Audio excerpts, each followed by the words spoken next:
Alright, I think we're actually working. Sorry for the delayed start. A couple of minor little technical glitches on my PC there. My taskbar from my computer keeps intruding into my AOC lately, and you have to shut down Windows Explorer, which Giant Apple told me was a fix for it. Wow, my throat.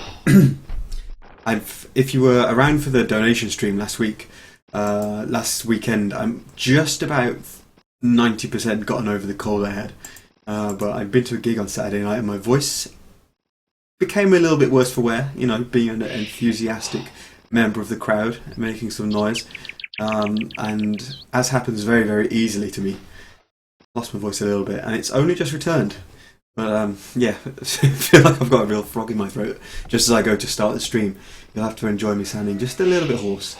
Anyway, I need to drop that scroll speed because I can just see out the corner of my eye on my phone that the stream is racing around and the scroll speed is not suitable for casting.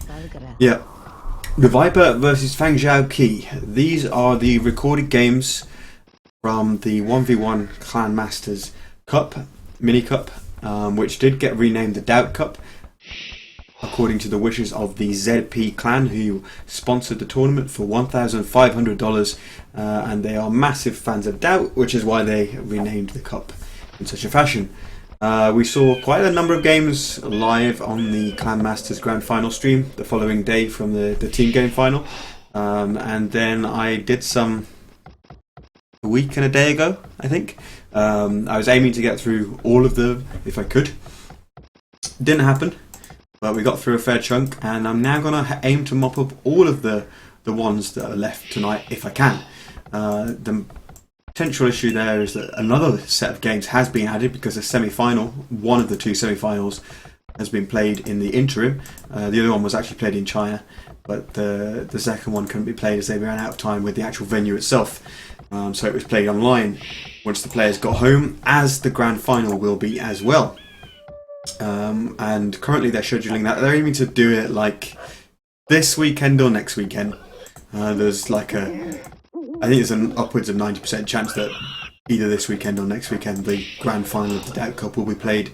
And I can't really say who will be in it because it's sort of spoiling some of the later games, and I may even get it wrong from trying to remember the other semi-final that was played from a couple of weeks ago. But anyway, we are looking at a round 2 clash, which in essence I think functions as a quarter-final clash between TheViper and Fangxiaoqi.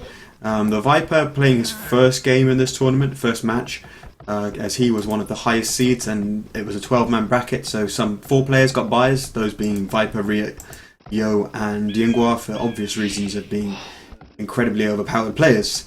Fangxiaoqi had to fight his way to this round. He's playing over in the blue colour here. He beat Niltford to get there, and some pretty entertaining and extremely aggressive games. And he also lost a game in a minute and a half because he didn't know the map and just gave up after Niltford selected the centering as his home map. The games haven't been casted before. She's fixing her hair. So I don't think any channel has casted these. I know we haven't, but I think they are amongst the ones that didn't get covered by any of the channels. Some of the games we'll do later, I think, did get covered by the channels. The semi-final game that was actually played live. But anyway, we see a Boar Steel coming in for Fangxiaoqi here. Interestingly, he's playing as the Britons and Viper as Celts. This is Arabia or Dry Arabia, one of the two. Normal Arabia, with no repeat hidden Civ, I believe. And I think maybe Aztecs, Huns and Mayans banned for the Arabia game, which is why players have been picking Britons and Celts for the most part, I think. I just thought Viper would go Britons. He tends to favour them or enjoy playing as them, and I remember him religiously picking in Britons when they were perhaps a tiny little bit buffed in Balance of Power with the balance patch by Carlos Ferdinand. But instead it's his opponent here, and the Viper opting for Celts. Fangxiaoqi slightly messing up that Boar Steel there, and Viper Scout on full HP to Fangxiaoqi's one being on 24 was coming to intercept anyway, so Viper recovers his ball. Let's take a little bit look at the maps, as we're slightly sort of behind how I would typically approach casting, as I was messing about with technical stuff and talking about my slightly scratchy voice, etc. We see Viper going for Kelp Drush, no surprises there. Bringing his second ball. Since he's not aiming for a fast up time, doesn't really matter that it's coming in late. He'll get that eaten before he wants to go up after the Drush. Map-wise, pretty decent. He can basically wall around his main gold, keep that safe. Backward lines looking fantastic. Cliffs off towards the left, natural walling. His gold will be sort of outside, but plenty of room and plenty of resources in the back. Pretty decent map. Fangxiaoqi on his way up to the Feudal Age, fairly early on, doing this thing that we saw him do tons in the previous stream, where it's just 4 villagers forward, YOLO every game. This map is pretty damn good, really. I mean, that's the most back gold that you can possibly get. Second gold within the wallable area. 2 good wood lines, and can kind of wall safely to the TC like this pretty easily and have a lot of space and resources spare, apart from the need to get onto more wood lines in the late game, given that there's only 2 down there in the bottom of the map near him. But pretty damn good map for certainly most of the game there, and he's not being content with that. He's just going to go forward anyway. 3 of his militia will, well, 3 of Viper's militia, sorry, will sort of pass 2 of the forwarding villages for Fangxiaoqi, and that's actually prompted him to send them all home to do a very, very fast house wall that's costing a lot of wood. This is a hell of a lot of extra housing at this stage of the game to be investing in, and it's also weakened Fangxiaoqi's forward, because he's only sent 2 villagers forward now instead of this characteristic 4 that we saw him doing all the time in the games against Nili. One of them quite weakened by a wolf there, and both villagers very much delayed in their transition across the map by that wolf as well. So his forward going to be coming in a little bit later than he'd originally anticipated. Viper's Drush won't be able to do too much here, but you have to say it's been more successful than he perhaps even realises, because he saw 2 villagers going forward, he didn't see the other 2, but he may suspect that players, you know, generally players will forward with more than 2 villagers, so he may still think that there's a forward going on here, but he's not too worried about that at the moment. His scout is still on the opposite side of the map looking for angles of attack with the Drush. And as well as sending those 2 villagers home, his Drush has also forced Fangxiaoqi to expend a lot of micro time, villager working time, and a lot of resources, doing a pretty panicky fast wall off with a lot of houses involved rather than just palisades. And Viper choosing to add in another militia, kind of strange. Got up to 5th militia actually. Is this even 6? Yes it is, we're on 7 military, so 1's his scout. He's going up to 6 militia, and he's going to get man-at-arms, of course, after doing that, hitting the Feudal Age now, double bit axe. I'm sure we'll see man-at-arms. Yep, he was force dropping the gold there to get it as quickly as possible. With Fangxiaoqi going for skirmishers straight away, those man-at-arms with the Celt speed bonus to actually chase the skirmishers down are going to be pretty brutal. I'm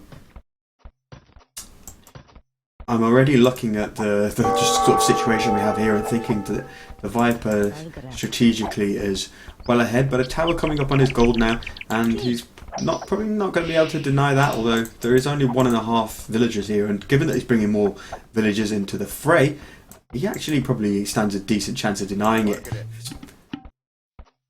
Wanted to put a house here, those men-at-arms on stand ground, they couldn't care. Man, Viper, you invested in 7 man-at-arms now, and none of them are actually care to fight for you. That villager being sent to his death by his former friend from the forwarding brigade, walling them in. Viper's house is actually on high HP there, he doesn't want to delete that.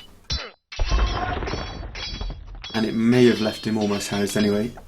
Pretty quick to just bash that one down with his man-at-arms. And now Fangxiaoqi looking a little bit disconcerted here. I'm not sure what he's going to do, because he's got 2 archery ranges on Viper's side of the map, but he's still only making skirmishers.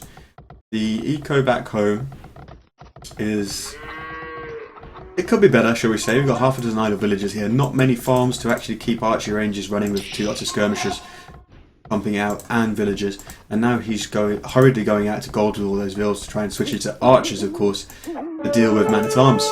But Viper already starting to add some skirmishes of his own. Can you imagine just how much damage Viper could do with one tower here now? If Viper puts up a tower here, that is the end of Fangxiaoqi's game. It's just going to hit everything. Especially with fletching.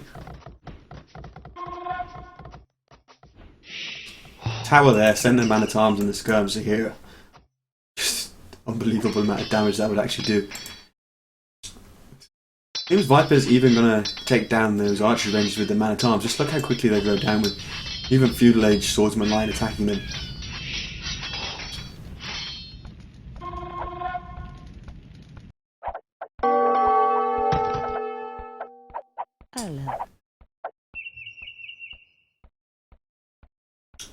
So, Metal Fiend saying Viper doesn't seem to take Fang seriously with the man-at-arms play. Well, Celt men-at-arms are pretty fearsome because with the speed bonus they get, they are surprisingly adept at running down pretty much anything. Like, even archers have to be pretty careful around them unless they've got the numbers.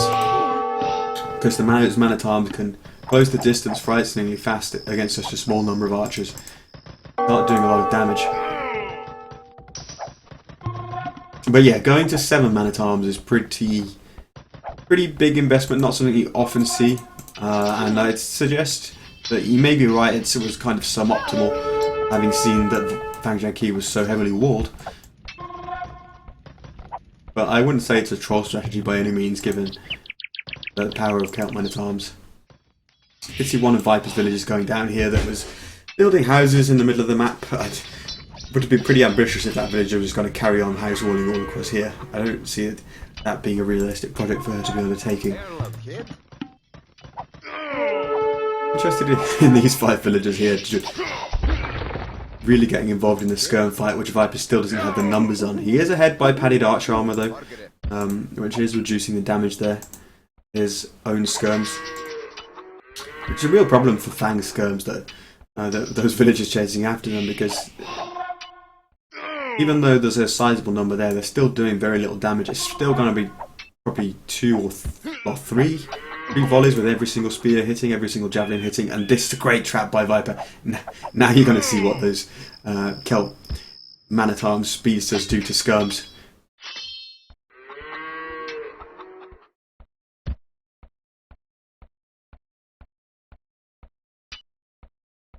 Yeah, exactly. 50 spears thrown at you and the villagers don't care. Another one of those AoE logic things, isn't it? Along with the fitting the either 5 men on a boat or 5 elephants on a boat. Fangxiaoqi finally transitioning to archers with a couple of sneaky archery ranges on this side that we haven't spotted. Viper's actually completely destroyed those 2. So Fang has actually had to completely rebuild 3 new archery ranges on the right hand side. So it's like he's going to be going pretty heavily into this feudal age for quite a long time. Let's switch those resources. He's got so much gold, so he can certainly afford to keep pumping from 3 archery ranges as it stands. Viper, meanwhile, on 18 military. Only man-at-arms at home, though, and with that many sort of 4 or 5 archers getting into the mix, the man-at-arms are starting to live past their sell-by date there. Viper having to bring some skirms back home to deal with this, and some archers trying to sneak around. Meanwhile, Fang picking up 3 or 4 extra villagers on the gold mine. Pretty nice result for him, and it's actually taken him into the villager lead, which for most of the early to mid part of what we've seen thus far, well, since the start of the feudal age anyway, Viper's tended to be a couple of vills ahead.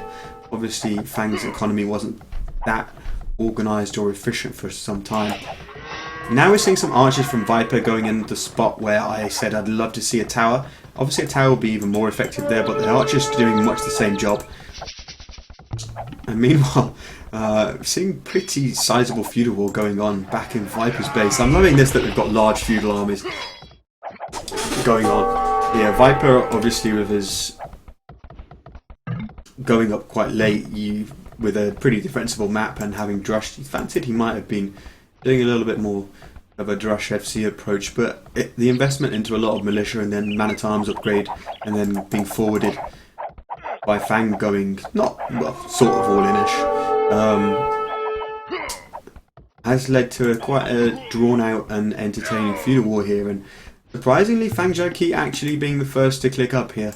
Viper's obviously spent a lot of extra food on man-at-arms, But also we saw Fangxiaoqi throwing up a lot of farms. Well, I'd say a lot. He did get his farming eco going pretty early on. And I guess he's just sort of transitioned to archers at the moment when Viper was sort of starting to add in even more skirms. That probably explains the Castle Age timing difference, but Viper's almost ready to go. He's researching Wheelbarrow now and he'll have the food in about 1 to 2 minutes at most. Good fight in the north on the whole for Viper here with that hill bonus. Probably going to end up being pretty even in terms of kills to death ratio.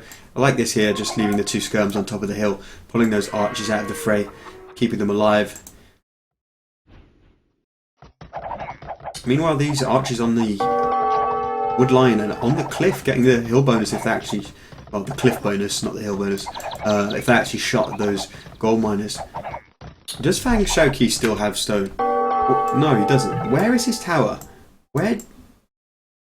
Am I missing something? He's lost 120... Oh yeah, it was here, wasn't it? Did he try to do one there? Did it get destroyed? I'm actually either having a memory blank or he lost his tower like almost as soon as he placed it here. Because I can't figure out why he's only on 75 stone.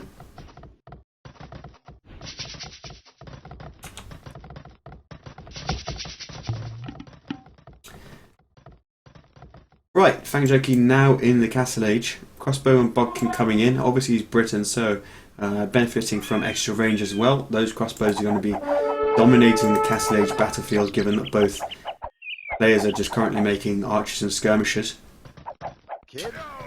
I want to see Viper with the large amount of skirmishers that he has.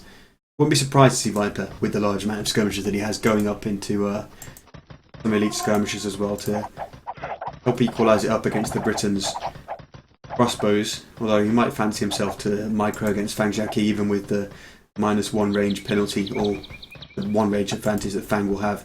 I'm not sure what these farms out here were all about. That's pretty ambitious to think that a guy who's forwarding you, making lots of archers and skirmishers, is going to let you farm in the middle of your map, outside of your walls. Anyway, Viper back to hit the Castle Age here. He's got a large army there. It's probably 1.5 times what Fangxiaoqi has in his base. Pretty even mixtures of archers and skirmishers to mostly skirmishers for Fang, so pretty much either upgrade their elite skirm or crossbow and he'll clean this up absolutely... Well, he'll clean it up in a very straightforward way, but he's actually taking the fight now, wants to keep those units away from the wood line, and it's going to be crossbow and elite skirmisher for both players. Viper getting them both at the same time, Fangxiaoqi now getting elite skirmisher, obviously a little bit delayed. He's the one that's been in the Castle Age for a couple of minutes, but he's... I was going to say he's looking low on military, but he's bringing in a sizable number of crossbows here. And actually, I'm looking at this and I'm thinking, how many skirmishers does he actually have left on the field? Probably only 5, something like that. Yeah, two there, a couple in here, there were a couple there. So the elite skirmisher upgrade proving, unless he's going to make more, potentially proving not to be worth it.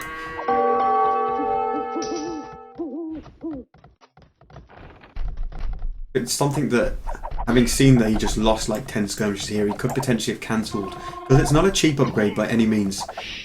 Anyway, his crossbow's heading into Viper's base here, walking across the farms and not really finding any villagers to pick off. Viper did pull villagers from here, but this woman here is completely fearless. She went out to go and farm when she was still in the range of the crossbows, but avoids having any arrows shot at her, as Fangxiaoqi more worried about getting his units out of harm's way, trying to take this hill, but the elite skirms are going to get up there.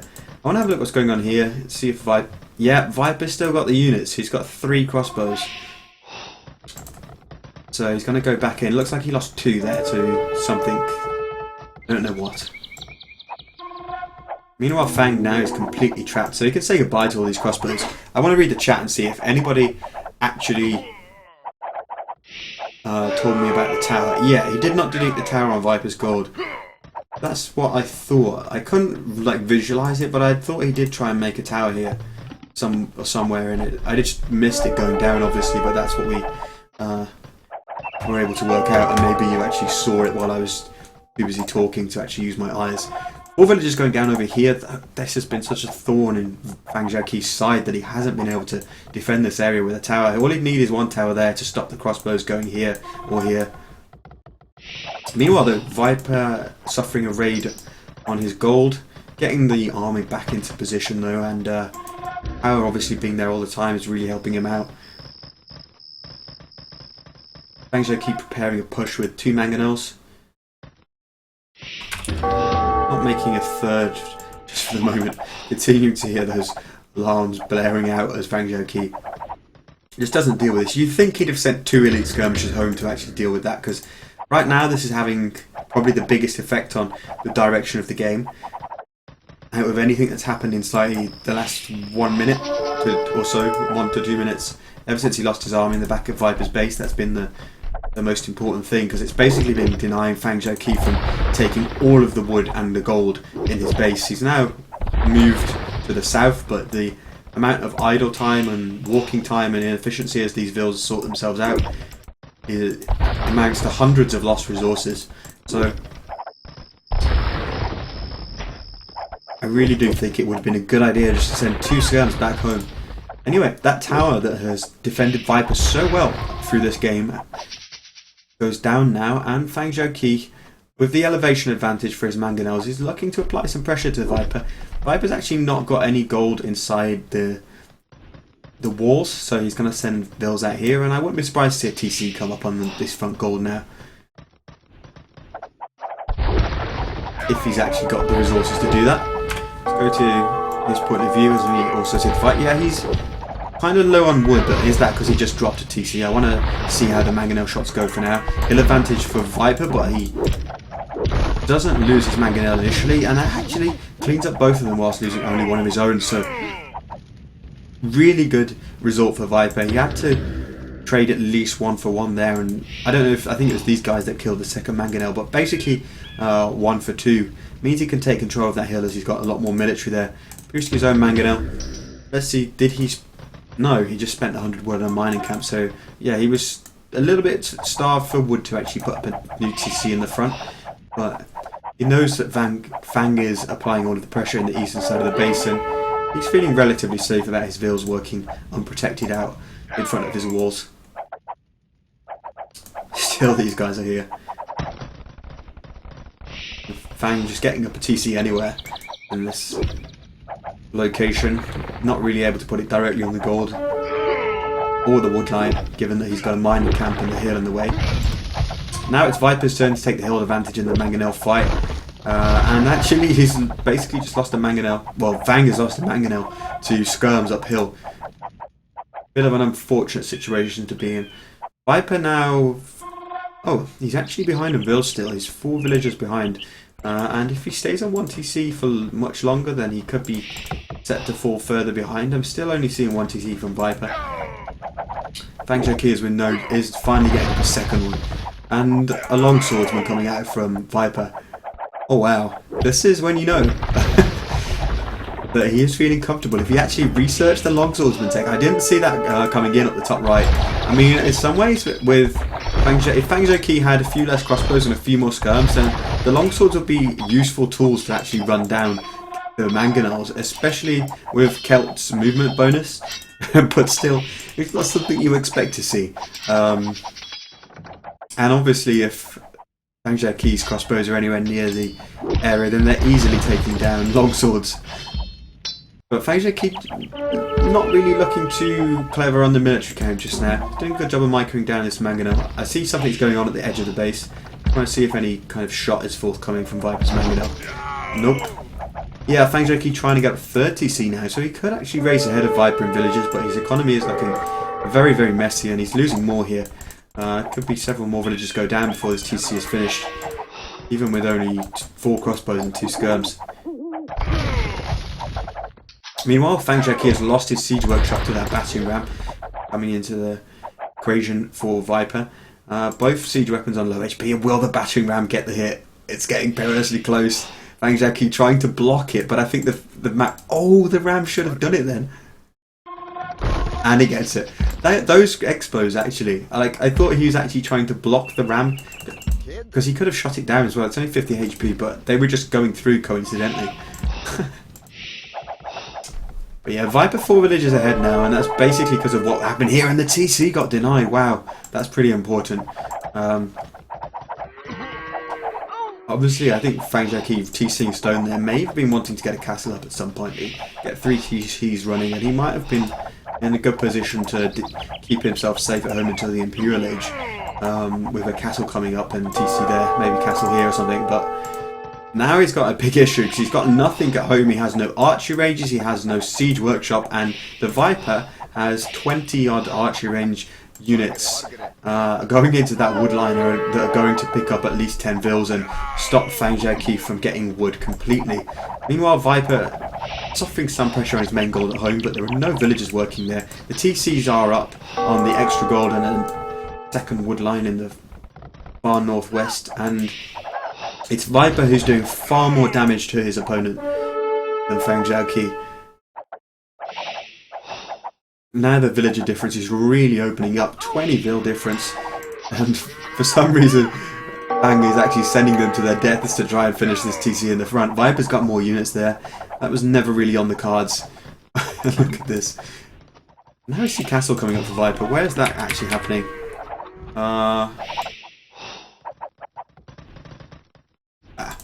There we go. No wonder I couldn't find it. Just in a controlling position in the middle of the map. It's almost like a monument to his own victory, which has just been declared as Fangxiaoqi types the GG, but doesn't resign. I love this when players type GG and then they don't want to resign for X amount of time. I mean, it's always understandable if you're like 60% imp and you want to resign, that you wait until you get imp to actually resign. There we go. Alright, pretty good game for the first game of this series. We do have Nemino in the chat saying game 2 was a really good one, so hopefully we get an even better one in the next one. Quick look at the achievements. Kill stats in Viper's favour. We saw him taking some good fights at the end, but that was also the huge number of villagers that he cleaned up. Fangxiaoqi was certainly in that game, it was a fairly even game for the first 30, I don't know, 30 to 35 minutes. Viper taking control in the last 5 minutes. But I really think Fangxiaoqi should have dealt with those archers overlooking his wood and gold on the left side of his base. And I guess the failed tower on his gold mine was on Viper's gold mine was quite pivotal in that regard, since he could have thrown one up.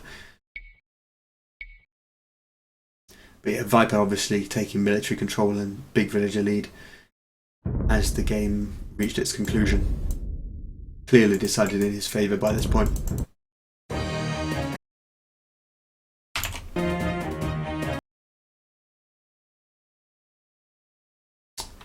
So, Viper goes 1-0 up in this series, and we can load up the next wreck.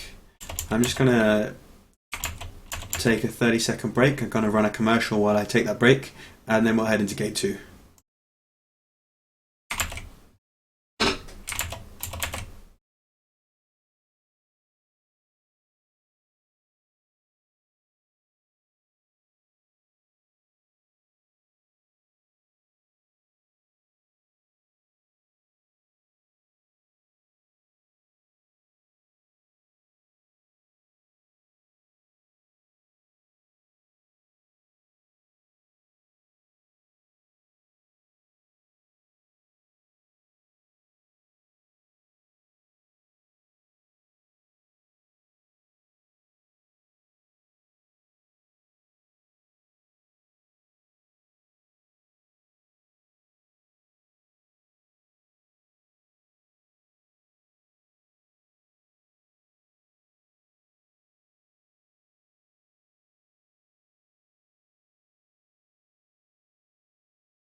Alright, I'm back, and load that recording and we'll be good to go. Yeah, if you're just joining as well, thanks for tuning in. Making Ruby official your AoE2 channel of choice tonight, when every man and his dog is streaming, which is pretty damn awesome actually. It's amazing to see the way this game seems to be going through a bit of a revival of late, and with a big announcement today that you can read over on AOC Zone or Reddit. I think we're set for more great things to come. Yeah, pretty awesome to see just how much activity there is. Tournament activity with players signing up for tournaments, streaming, the return of players and streamers that the community enjoys. Good times for AOC at the moment. But anyway, heading into game 2, this is Ghost Lake, and it's a Meso War. Aztecs versus Mayans. Aztecs for Fangxiaoqi and Mayans for Viper. Now, it seems like Fangxiaoqi has one way of playing, and that is to forward like crazy. I don't know how many other 1v1s I've seen of him in the past, sort of, I don't know, a year ago or something, so that they've gone from my memory. But certainly in these games against Milford that I casted last weekend and this last game against Viper, he's just determined to go forward and apply pressure at all costs. And I think even though he's picked Ghost Lake as his home map here, he's basically going to do the same thing. He picked Ghost Lake and Aztecs and went forward against Milford, and I'd expect more of the same. Taking a look at the maps then, Fangxiaoqi's one may not prove to be that crucial, given that if he does what I just said about just forwarding, but it's not great, is it? This is one of the reasons why players sometimes don't like Ghost Lake. You could argue that his resources are in decent spots, but the issue is the ice is so close to his base, and Viper could pretty much apply pressure to any single resource apart from perhaps the berries that he chooses. I mean, imagine you had one tower come up there and one tower come up here and you're dead. Archers likewise. And very little space to build, or indeed just build walls at a suitable distance from your resources to actually stop pressure from coming on them. Viper with a much better looking map. Yeah, more room in the back first of all, and some wood lines that can be made safe with a little bit of walling and can't be pressured by towers and stuff. So Viper doing a little bit better with the look of the draw and the maps here.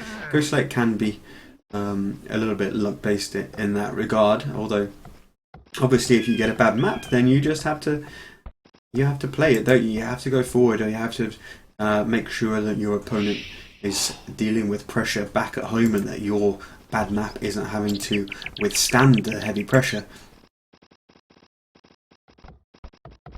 But I expect Fangxiaoqi will go against the usual Aztec meta here and still go up fast. And normally for Aztecs you see people taking advantage of their powerful drush, given the fact that they don't have to take any gold to do 5 militia, or sometimes you can be a little bit more conservative and do 3 militia. But I think Fang is just 22 pop up, 4 villagers forward, and we'll go from there. And I'd be surprised if he doesn't do that. Seeing a lot of blue dots moving around in the eastern part of the map where Viper's base is, but they're just extra sheep that Fang has actually collected up, and he's going for a boar steal again. So this always seems to be part of the playbook. He did it in the last game. Pretty sure he was attempting it in all the games, or at least the Dry Arabia game against Milford. But he doesn't seem to be particularly adept at actually doing it. And when you consider that it's something he seems to do quite a lot, I don't know, it just seems to mess it up a lot. I remember the one in game 1 against Milford not really working for him. In the last game he took a lot of hit points. Oh my god, that ball is actually going to kill the eagle with downhill hits there. There are at least 2, maybe 3 downhill hits. And that's pretty important. Viper, meanwhile, getting his own boar steal, which Fangxiaoqi now has no possibility of denying, as long as Viper doesn't mess it up. And he's got plenty of HP to have another go. Stealing 4 sheep probably from the middle ice. Obviously there are extra sheep. Where are you going, Fang, with that many villagers? Don't tell me you're forwarding with 8. Oh my. He is, isn't he? Oh, wow. This is going to be awesome. And he's actually going forward. He went forward before minute 6 at 19 pop. Is he even going to have the food to click up? He's not clicked up. He's going forward with 8 Dark Age villagers and he has no food. He's got to go with a Dark Age rush. Does Viper have loom? Yeah, of course he does in mines. I don't know what to say. I just want to sit and watch. So, I wasn't wrong, was I, when I said I think Fangxiaoqi is just going to go forward and forget the Aztec 5-man rush.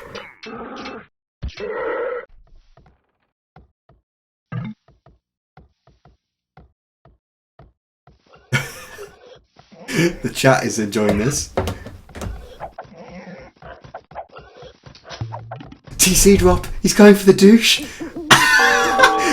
Surely not, surely not. I can't believe it. Viper has so many resources to go to. Man, this guy, he's playing to the crowd because they were playing these games on the stage in China, of course, on the Clan Masters Grand Final stage. And I wanted to mention it when Fangxiaoqi was failing his board steal a little bit from the point of view of, like, oh, he hasn't got his controls, he's a bit nervous being on stage. But now, forget it. Forget inefficiency and board stealing because you haven't got the right mouse. Because this guy, he's playing to the crowd and they're loving it. I can just imagine the audience going wild if this was on the big screen. Fangxiaoqi, you are the hero of China. Oh, this is brilliant. He's lost almost every single build. GG. Well played, sir. I've lost my mind at this game.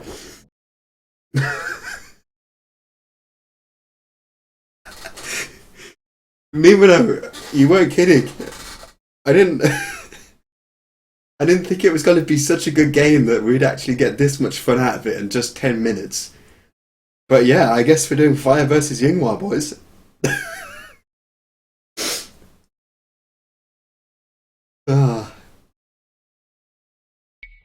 He just wanted to get his name in the history books, didn't he? Because there's that game where Hurley freestyle forwards Viper with a douche. I don't even remember if it was Persian douche.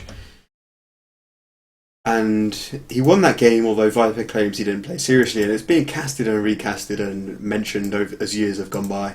And I think Fangxiaoqi wanted to be the 2016 version of Hurley freestyle, and fair play for having such lofty ambitions, but Viper's having none of it. I don't want to show achievements because it should just say, I Persian douche the Viper, or Aztec douche the Viper, and I've got a t-shirt to prove it. They should give this man a t-shirt. 6 units killed, 0 losses, and we didn't even get out of Dark Age. Awesome.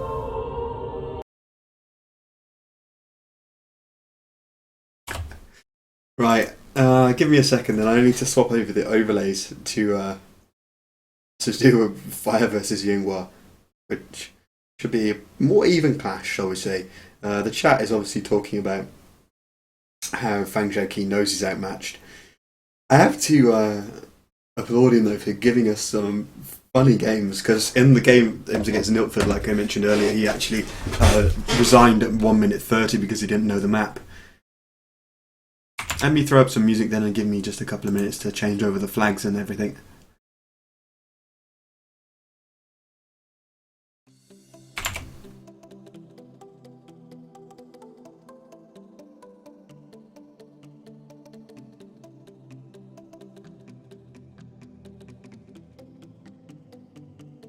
I've just realised I changed the score to 1-1 as well. Is that me just thinking, right, I want to give him the result just for attempting that?